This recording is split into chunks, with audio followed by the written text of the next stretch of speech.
تو یہاں پر ایران حزب اللہ کے ساتھ کھڑا ہے، تو وہ کچھ بھی ایسا کر سکتے ہیں کہ یہ معاملات خرابی کی طرف جائیں. تو یہ وارننگز ایران نے ان کو جاری کی ہیں.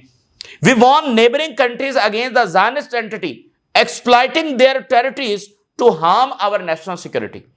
بڑی سنگین ترین بات ہے. ایک تو جنگ، دوسرا ریلیشنز کو خراب کرنا، اور تیسرا یہ ہے کہ ان ملکوں کی ٹیریٹریز استعمال ہو سکتی ہے ہمارے خلاف، یعنی سیریا، یعنی جارڈن، یعنی کوئی اور ملک، ان کی جو ٹیریٹریز ہیں وہ ہمارے خلاف استعمال ہو سکتی ہیں. اسرائیل ایسا کر سکتا ہے. یہ ایران کی جانب سے نیبرنگ کنٹریز کو یہ وارننگ جاری کی گئی ہیں.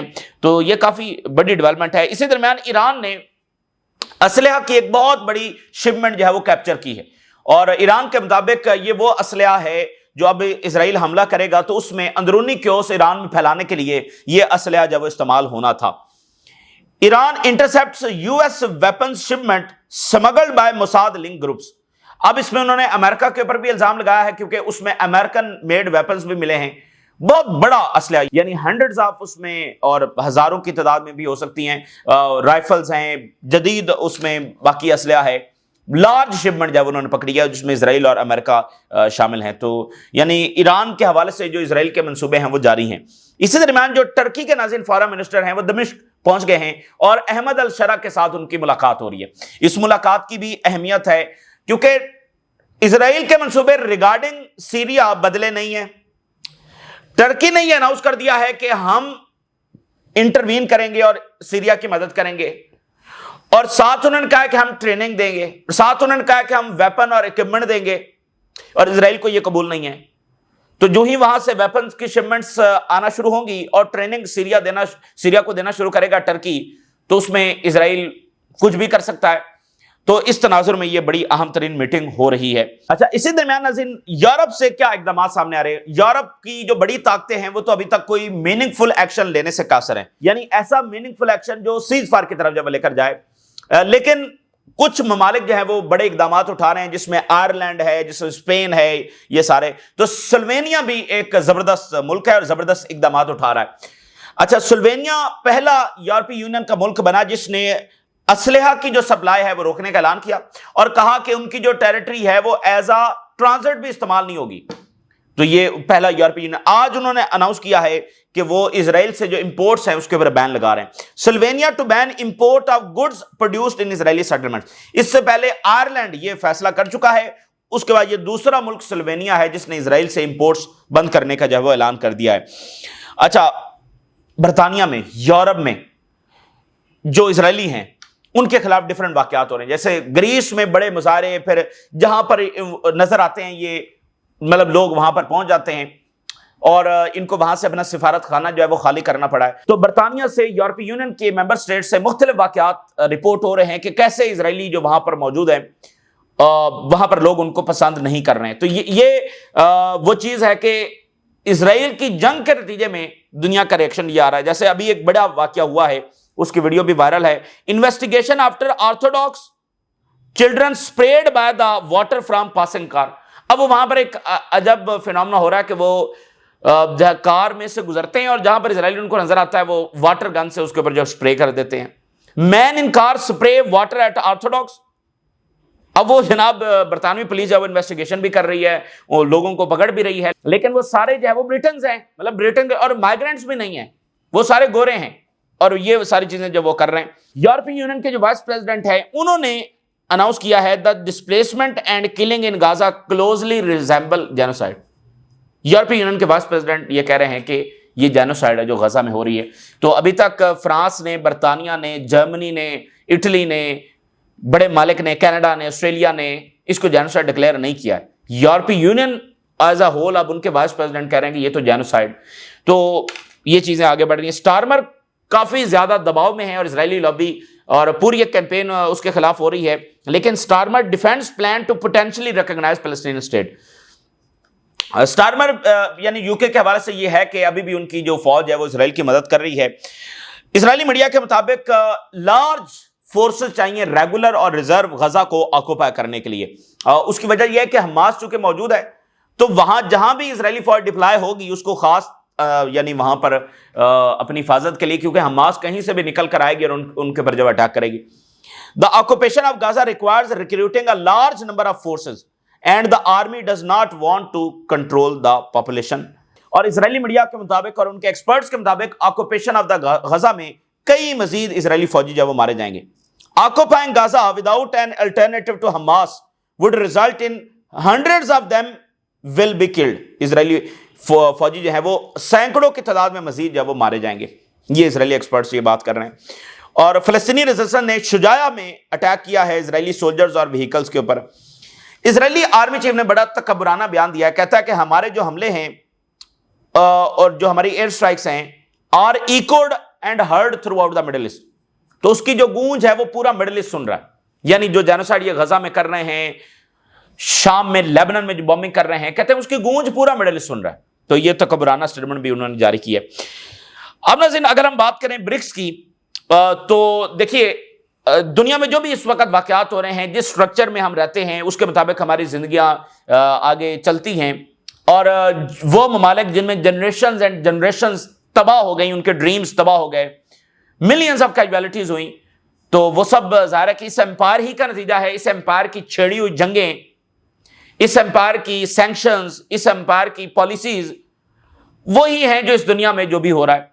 تو بنیادی سوال یہ ہے کہ اگر امپائر اپنے ڈکلائن کی طرف جا رہا ہے تو پھر تمام چیزوں میں بنیادی تبدیلی آ جائے گی. اگر اسرائیل اتنا طاقتور ہے؟ نہیں, اسرائیل اتنا طاقتور نہیں ہے کیونکہ امریکن سپورٹ پیچھے ہے, اور امریکنز نے مصر کو, باقی مڈل ایسٹ کے مالک کو ڈرا بھی رکھا ہے, دھمکا بھی رکھا ہے کہ اگر کسی نے اسرائیل کے اوپر حملہ کیا تو اس کا سامنا امریکن ملٹری مائٹ سے ہوگا.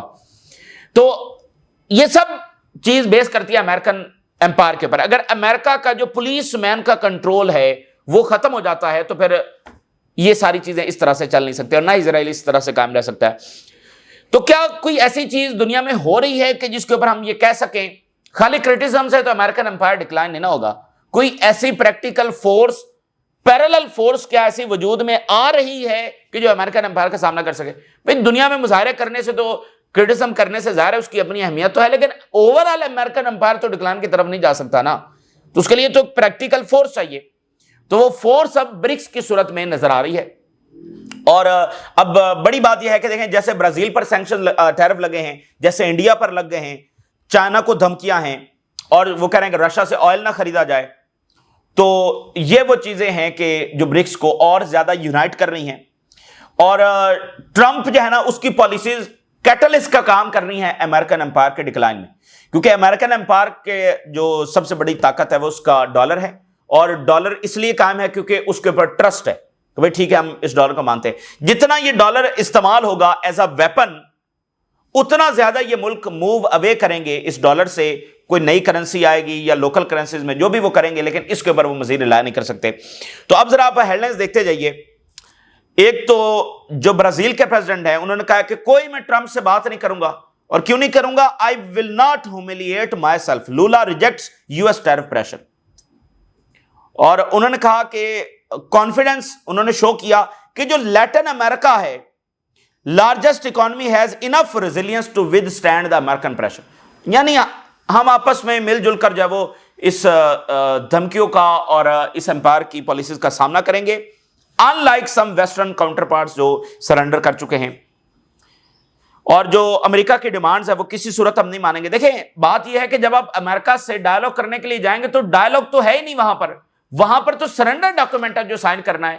یعنی آپ کتنے $100 بلین جو وہ امریکہ میں انویسٹ کریں گے, آپ ان کی کون سی پروڈکٹس, کتنے بوئنگ طیارے خریدیں گے, کتنا اسلحہ ان سے خریدیں گے, اور آپ کی کمپنیز پر اتنے ٹیرف پھر بھی لگیں گے لیکن امریکن کمپنیز پر ٹیرف نہیں لگیں گے. تو یہ کوئی ڈیل تو نہیں ہے نا, ٹھیک ہے, یہ کوئی ڈیل تو نہیں, یہ تو سرنڈر ڈاکومنٹ ہے, آپ نے جا کر سائن کرنا ہے.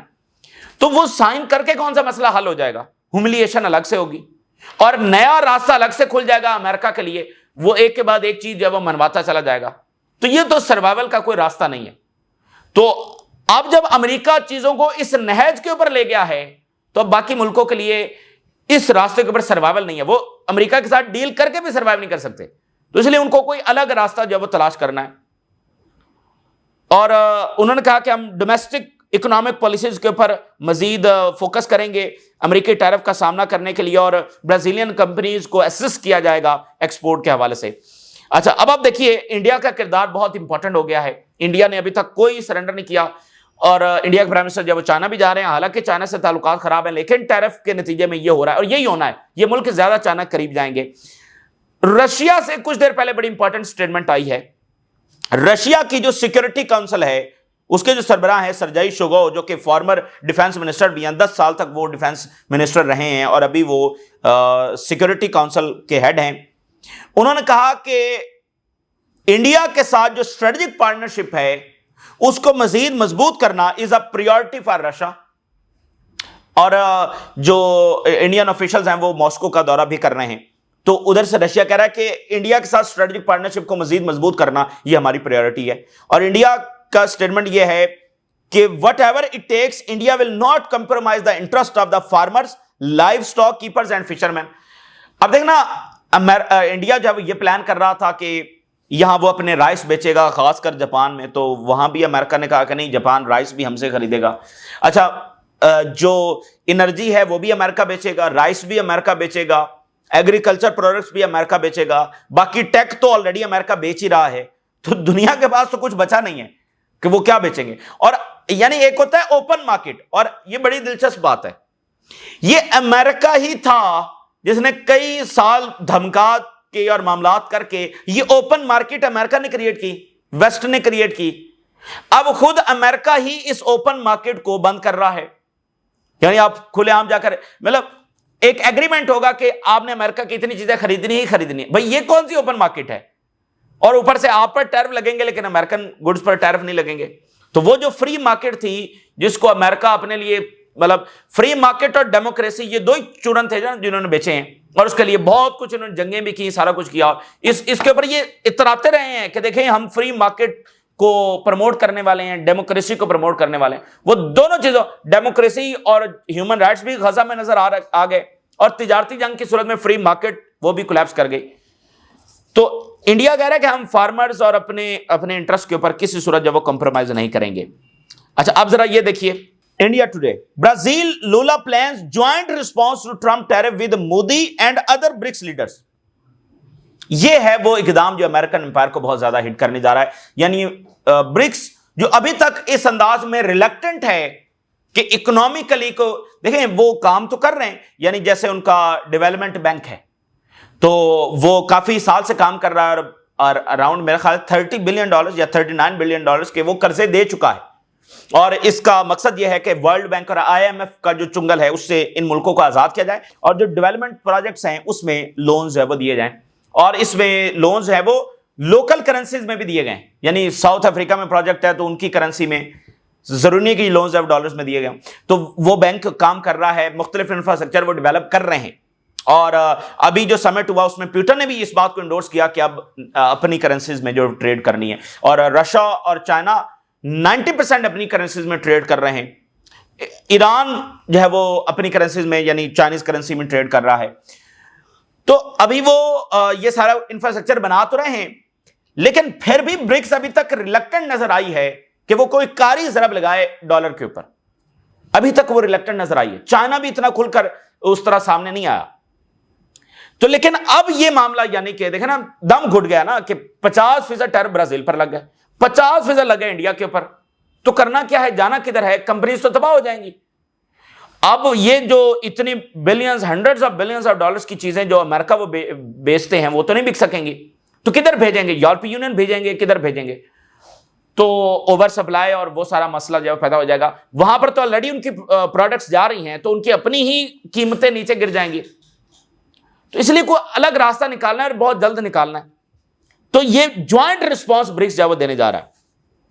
BRICS to discuss joint response to Trump tariff. اب یہ اس میں برازیل کے جو پریزیڈنٹ ہیں وہ سب سے زیادہ آگے ہیں, چائنا سے بھی وہ آگے ہیں, اور وہ انڈیا سے بات کر رہے ہیں, پریزیڈنٹ شی کے ساتھ بات کر رہے ہیں, رشیا سے بات کر رہے ہیں.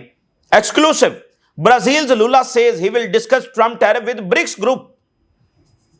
BRICS nations hit back at Emperor Donald Trump over tariff threats. Financial Times. مطلب ٹرمپ جو ہے وہ ایز اے ایمپرر بہیو کر رہا ہے. اور ابھی جو سمٹ ہوا تھا اس میں برازیل کے پریزیڈنٹ نے کہا تھا کہ world do not need emperor, کہ یہ دنیا کو بھی ایک بادشاہت کی طرح چلایا جائے, یہ قابل قبول نہیں ہے. پریزیڈنٹ لولا speaks to president she, plans call with PM Modi as BRICS prepares response to Trump tariff offensive. دیکھیں سب سے اگر کوئی جوائنٹ رسپانس دے سکتا تھا وہ تو یورپی یونین تھی. سب سے زیادہ ایک متحد باڈی تو وہ ہے بھائی. برکس کو اس طرح کی نیشنز تو نہیں ہیں جیسے یورپی یونین ہے کہ جن کے بارڈرز ایک ہیں, کلچر, یہ سارے ہسٹری معاملات. تو یورپی یونین نے جوائنٹ رسپانس دینا تھا. تو یہاں پر یعنی یورپی یونین ڈھیر ہو چکی ہے اور برکس جو ہے وہ جوائنٹ رسپانس دینے جا رہی. تو جوائنٹ رسپانس وہ تبھی دیں گے نا کہ جب وہ اکٹھے ہوں گے. تو اس کا مطلب یہ ہے کہ وہ مزید کلوز آنے جا رہے ہیں. اور میں نے آپ کو بتایا کہ برکس نے بہت بڑے اقدامات اٹھائے ہیں لیکن ابھی بھی وہ ریلیکٹنٹ تھی ایک بڑی کاری ضرب لگانے میں. تو اگر وہ جوائنٹ رسپانس دینے میں کامیاب ہو جاتے ہیں یا اس طرف بڑھتے ہیں تو یہ ایک بڑا ٹرننگ پوائنٹ ہوگا عالمی منظرنامے میں. اور جو میں نے بات کی کہ شروع میں کہ یہ ایسٹیمیٹ تھا کہ کئی سال مزید لگ جائیں گے امریکن امپائر کو ڈکلائن ہونے میں, لیکن یہ جو سارا اس وقت میس ہمیں نظر آ رہا ہے اور جو جارحیت غزہ میں ہے اور جو یوکرین کی جنگ ہے, جو سینکشنز ہے, جو ٹیرف ہے, یہ تیزی کے ساتھ چیز کیٹلسٹ کا کام کر رہی ہے امریکن امپائر کے ڈکلائن میں. اب ذرا اس کا ثبوت بھی دیکھیے. China's export growth beats forecast as global demands offsets U S drop. یعنی جو ایک پیش گوئی تھی وہ الٹا ہوا ہے. یعنی ٹیرف لگے چائنا پر, اوورال جو ساری پالیسیز ہیں کہ وہ ڈکلائن میں جانا چاہیے تھا, الٹا چائنا کی جو ایکسپورٹس ہیں وہ رائز کی ہیں. دنیا میں چائنا کی ڈیمانڈ ان کے پروڈکٹس کی بڑی ہے اور جولائی کے مہینے میں چائنا نے 8% جو ہے یعنی جس کا مطلب hundreds of billions of dollars ہیں وہ مزید ایکسپورٹس کیا ہے. یعنی ہم ورلڈ ٹریڈ کی بات کر رہے ہیں تو اس میں 0.1% بھی بڑا امپورٹنٹ ہوتا ہے. تو ہم 8% بات کر رہے ہیں. چائنا کی جو ایکسپورٹس ہیں وہ بڑی ہیں, یعنی ہونا تو یہ چاہیے تھا. اور جو فور کاسٹ تھی, جو پیش گوئی تھی, اس کا مطلب ڈکلائن ہونا تھا, لیکن چائنا رائز کیا ہے. اور جو ٹویوٹا کے حوالے سے خبر آ رہی ہے, جاپنیز سب سے بڑا برانڈ ہے اور بہت بڑا حصہ ہے اس کا جاپنیز اکانومی میں اور لارجسٹ کار میکر کمپنی ہے, وہ ڈکلائن میں گیا. اس کو گھاٹا ہوا ہے اور مزید اس کو گھاٹا ہونے جا رہا ہے. ٹھیک ہے نا. اس کا ابھی جو گھاٹا ہے وہ $10 بلین کا ایسٹیمیٹ کیا گیا ہے. یعنی اس کی ایکسپورٹس ڈکلائن میں جا رہی ہیں, چائنا رائز کر رہا ہے. تو جاپان کیسے سروائیو کرے گا اگر اس کی مین کمپنیز اتنے بڑے ڈکلائن میں جا رہی. اور دیکھنا یہ جو $550 بلین جاپان کہاں سے لائے گا انویسٹ کرنے میں, اور یورپی یونین $600 بلین انویسٹ کرنے ہیں, $700 بلین کی انرجی خریدنی ہے, کدھر سے لے کر آئیں گے. تو یہ چیزیں سسٹینیبل نہیں ہے. اور ٹرمپ کے اقدامات سے چائنا کو نقصان نہیں ہو رہا ہے. یہ بات ہم پہلے سے کر رہے تھے جس کا آج ثبوت آ گیا. چائنا کو نقصان نہیں ہے کہ وہ یورپی یونین پر ٹیرف لگ رہے ہیں, وہ جاپان پر لگ رہے ہیں. اس سے ان کو فائدہ ہے کیونکہ ان سب نے مل کر چین سے لڑنا تھا. اب وہ آپس میں لڑ رہے ہیں اور وہ کمزور پڑ رہے ہیں. چائنا رائز کر رہا ہے. چائنا کی تو ایکسپورٹس اور بڑی ہیں. اور ساؤتھ کوریا جو ہے وہ یہ سوچ رہا ہے, اور اس نے ایک جیسے ویزا فری بھی کیا ہے. ویزا فری آپ کیوں کرتے ہیں؟ اچھے تعلقات بنانے کے لیے, پہلے لوگوں میں ایک اچھا تاثر پیدا کرنے کے لیے کہ وہ ادھر آئیں گے ہم ادھر جائیں گے, پیپل ٹو پیپل جو کانٹیکٹ ہے. تو آپ اپنے ملکوں کو ایک دوسرے کے لیے کھولتے ہیں. بھائی دشمن ملکوں کے لیے تو ایک دوسرے کو نہیں کھولا جائے گا, دوست ملکوں کے لیے آپ ایک دوسرے کو کھولتے ہیں نا. ویزا فری آپ اس لیے کریں گے کلچرل ایکسچینج کے لیے, تاکہ ایک اچھی گڈ ول جو ہے وہ لوگوں میں بھی پیدا ہو سکے. تو یہ بنیادی طور پر یہ رزلٹ ہے ٹرمپ کی پالیسیز کا. میں تو کہتا ہوں ٹرمپ جو ہے وہ ایک بار شاید اور پریزیڈنٹ بن جائے تو انہی کے دور میں امریکن امپائر کا فائنل ڈکلائن آپ دیکھیں گے, کیونکہ ان کی جو پالیسیز ہیں وہ امریکن امپائر کو مضبوط نہیں کر رہی ہیں بلکہ کمزور کر رہی ہیں. تو یہ اس وقت کی تازہ ترین صورتحال ہے جو آپ کے ساتھ شیئر کی. آپ نے رائے ضرور کریں. اجازت دیجیے. اللہ حافظ.